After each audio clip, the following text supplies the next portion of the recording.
विद्यार्थी मित्रांनो, मागच्या पिरियडला आपण राष्ट्रीय उत्पन्नाच्या मापनाचे महत्त्व पाहिले. आजच्या पिरियडला आपल्याला राष्ट्रीय उत्पन्नाचा चक्राकार प्रवाह पाहायचा आहे. राष्ट्रीय उत्पन्नाचा चक्राकार प्रवाह म्हणजे काय आणि राष्ट्रीय उत्पन्नाचा चक्राकार प्रवाह कुटुंबाकडून उद्योग संस्थेकडे आणि उद्योग संस्थेकडून कुटुंबाकडे कसा फिरतो हे आकृतीच्या सहाय्याने आपण ह्या मुद्द्यामध्ये पाहणार आहोत. तर प्रथम आपण राष्ट्रीय उत्पन्नाच्या चक्राकार प्रवाहाची व्याख्या पाहूया. अर्थव्यवस्थेतील पैसा कुटुंबाकडून उद्योग संस्थेकडे व उद्योग संस्थेकडून कुटुंबाकडे असा चक्राकार गतीने फिरतो, त्यास राष्ट्रीय उत्पन्नाचा चक्राकार प्रवाह असे म्हणतात. तर या व्याख्येवरून आपल्या असे लक्षात येते की अर्थव्यवस्थेतला पैसा हा कुटुंबाकडून उद्योग संस्थेकडे जातो आणि उद्योग संस्थेकडून तो पुन्हा कुटुंबाकडे येतो, कुटुंबाकडून तो पुन्हा उद्योग संस्थेकडे जातो. असे हे जे चक्र चालू असते त्यालाच राष्ट्रीय उत्पन्नाचा चक्राकार प्रवाह असे म्हणतात. तर अर्थव्यवस्थेत एकाचा खर्च हे दुसऱ्याचे उत्पन्न असते. एका व्यक्तीने खर्च केल्यानंतर ते दुसऱ्या व्यक्तीच्या हातात उत्पन्न म्हणून येत असते. दुसऱ्याकडून ते पुन्हा उत्पन्न खर्च केले जाते व पुन्हा ते तिसऱ्या व्यक्तीच्या हातात उत्पन्न म्हणून येत असते. तर अशा रीतीने अर्थव्यवस्थेत एकाने जरी खर्च केला तरी ते दुसऱ्याच्या हातात उत्पन्न म्हणून जात असते. आपण बाजारात जातो, एखाद्या किराणा दुकानातून आपण सामान खरेदी केला तर आपला पैसा हा किराणा दुकानदाराकडे जात असतो.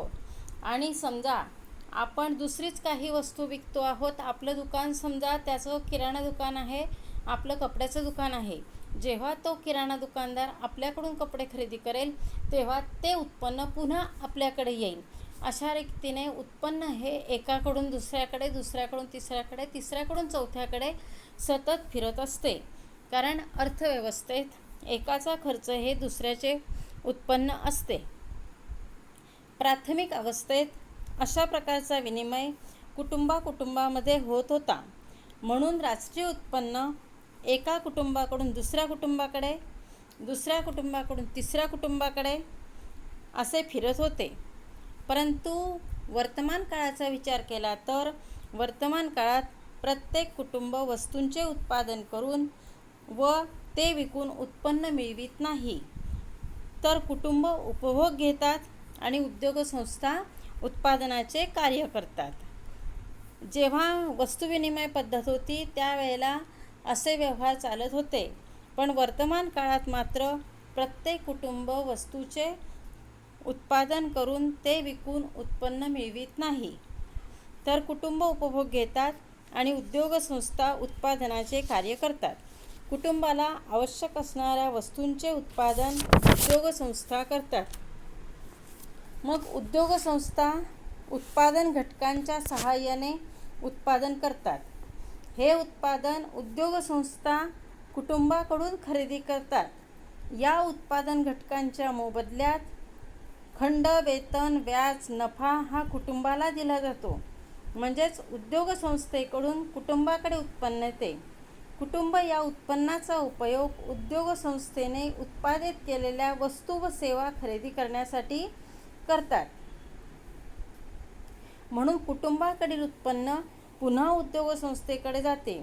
तर अशा रीतीने उत्पन्न कुटुंबाकडून उद्योग संस्थेकडे व उद्योग संस्थेकडे कडून कुटुंबाकडे चक्राकार गतीने फिरत असते. तुमच्या समोर एक डायग्राम आहे.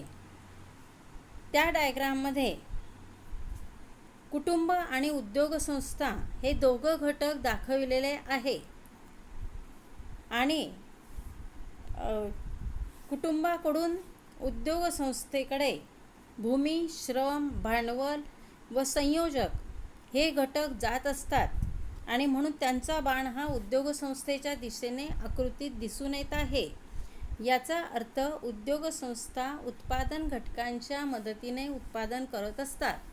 उत्पादनाचे 4 घटक आहेत: भूमी, श्रम, भांडवल, संयोजक.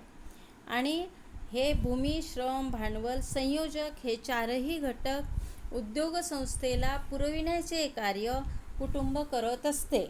मग उद्योगसंस्था काय करते, तर उद्योगसंस्था कुटुंबाकडून भूमी, श्रम, भांडवल, संयोजक हे उत्पादनाचे घटक खरेदी करते आणि त्यांच्या सहाय्याने उत्पादन करते.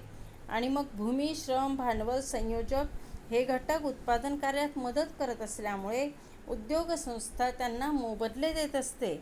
आणि हे मोबदले कोणते दिले जातात, तर भूमीला खंड दिला जातो, श्रमिकाला वेतन दिलं जातं, भांडवलाला व्याज दिला जातो आणि संयोजकाला नफा दिला जातो.